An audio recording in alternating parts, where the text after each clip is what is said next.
નમસ્કાર વિદ્યાર્થી મિત્રો, વેદ ડિજિટલ એજ્યુકેશનમાં તમારું હાર્દિક સ્વાગત છે.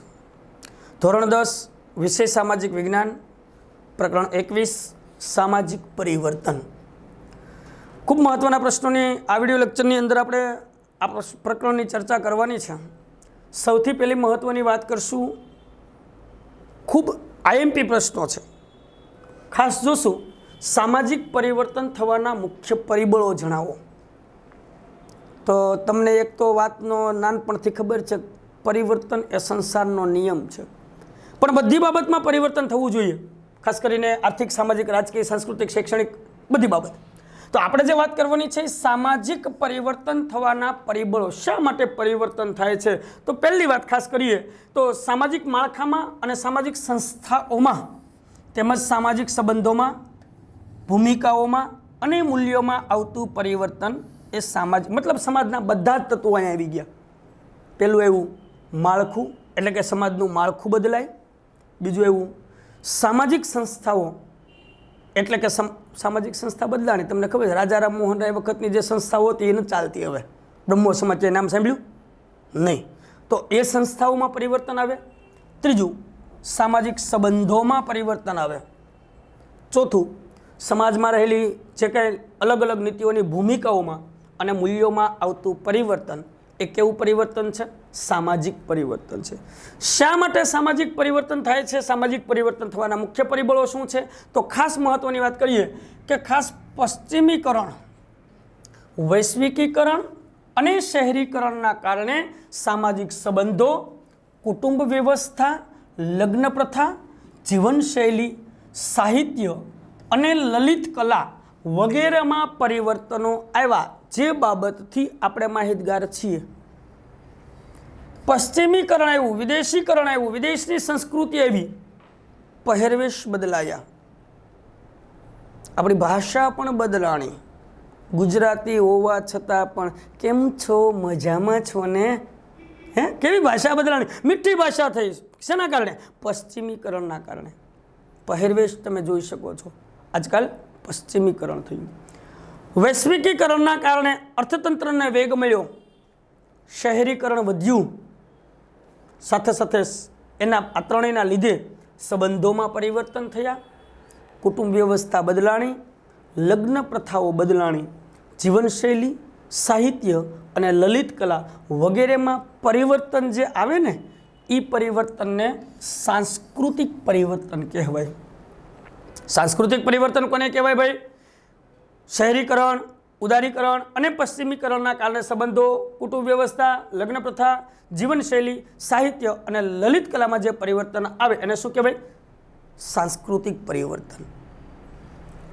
ભૌતિક ચીજવસ્તુઓ એટલે કે સુખ સમૃદ્ધિની ચીજવસ્તુઓ, મોજ શોખના ઉપકરણો, રોજિંદા જીવનમાં વપરાતા વિવિધ સાધનો અને સુવિધા ગ્રામ્ય વિસ્તારો સુધી પહોંચ્યા છે. આજે તમને ખબર છે કે નાનામાં નાના ગામડા સુધી ઇન્ટરનેટ છે.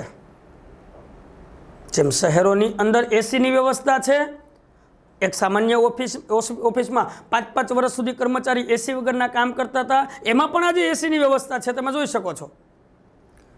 જીવન ધોરણની અંદર સુધારો થયો, રોજિંદા જીવનની મોશોકની ચીજ વસ્તુમાં સુધારો થયો, અને એ સુધારો ક્યાં સુધી પહોંચ્યો? શહેરમાં તો ઠીક છે, ગામડા સુધી પણ પહોંચ્યો છે, વિસ્તર્યો છે. રહેઠાણોના બાંધકામ, અદ્યતન શૈલીમાં પણ પરિવર્તન આવ્યું. ગામડાની અંદર તમે બાંધકામ જોયા છે અથવા તમે જુઓ છો, કેવા રહેઠાણો છે. બાંધકામની દૃષ્ટિએ તમે જોશો એટલે હજી પણ અમુક જગ્યાએ નળિયાવાળા મકાનો છે, પતરાવાળા મકાનો છે. સામાન્ય ભાષામાં હું કહું તો એમ કહી શકાય ફરજામાં પણ રહેવું પડે છે, ઝૂંપડપટ્ટી પણ છે. પણ એમાંય હવે પરિવર્તન આવ્યું છે. ભૌતિક સુવિધાના લીધે લોકોના જીવન ધોરણમાં પરિવર્તન. બસ પરિવર્તન ને પરિવર્તન. આ જે પરિવર્તનો થયા છે, ચિત્રો દ્વારા પણ તમે જોઈ શકો છો. બાંધકામો શ્રેષ્ઠ થયા. આજે બહુમાળી ઇમારતો, હવા ઉજાસવાળા બાંધકામો થયા.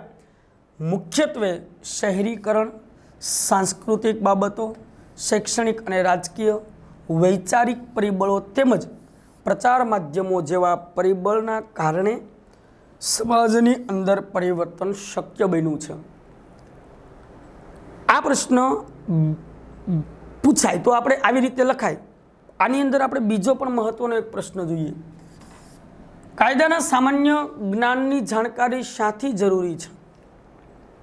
કાયદો જાણવો પડે, કાયદાની ખબર હોવી જોઈએ, સરકાર કેવા નિયમ બનાવે છે એની જાણકારી આપણી પાસે હોવી જોઈએ. કેમ? શા માટે? તો આપણે જુદા જુદા કાયદા જાણતા હોઈએ તો પહેલો ફાયદો શું? એક તો જાણતા હોય ને એટલે ભંગ ન થાય, ભંગ ન થાય એટલે દંડ ન મળે. આ મોટામાં મોટો ફાયદો. એટલે આપણે કીધું કે જુદા જુદા કાયદાઓ જાણતા હોઈએ તો એનો ભંગ થાય એ રીતે વર્તી શકીએ. જો ન જાણીએ તો તકલીફ પડે. ગાડી ચલાવતી વખતે હેલ્મેટ પહેરવું એ કાયદો છે. જો તમે હેલ્મેટ ન પહેરો તો તમને દંડ મળે. બીજું કે તમે ટ્રાફિક પોલીસને એમ કહી ન શકો કે સાહેબ અમને નથી ખબર કે હેલ્મેટ પહેરવાનો કાયદો છે. કેમ? તો કે કાયદા જાણવા એ તમારી ફરજ છે. ટીવી દ્વારા, મીડિયા દ્વારા, અખબાર દ્વારા કાયદાઓ જે આવે છે એ કાયદાને તમારે જાણવા પડે, એ આપણી ફરજ છે ભાઈ. એટલે તમને મુદ્દો આપ્યો કે જો આપણે જુદા જુદા પ્રકારના કાયદા જાણતા હોઈએ તો કાયદાનો ભંગ ન થાય એ રીતે વર્તી શકીએ.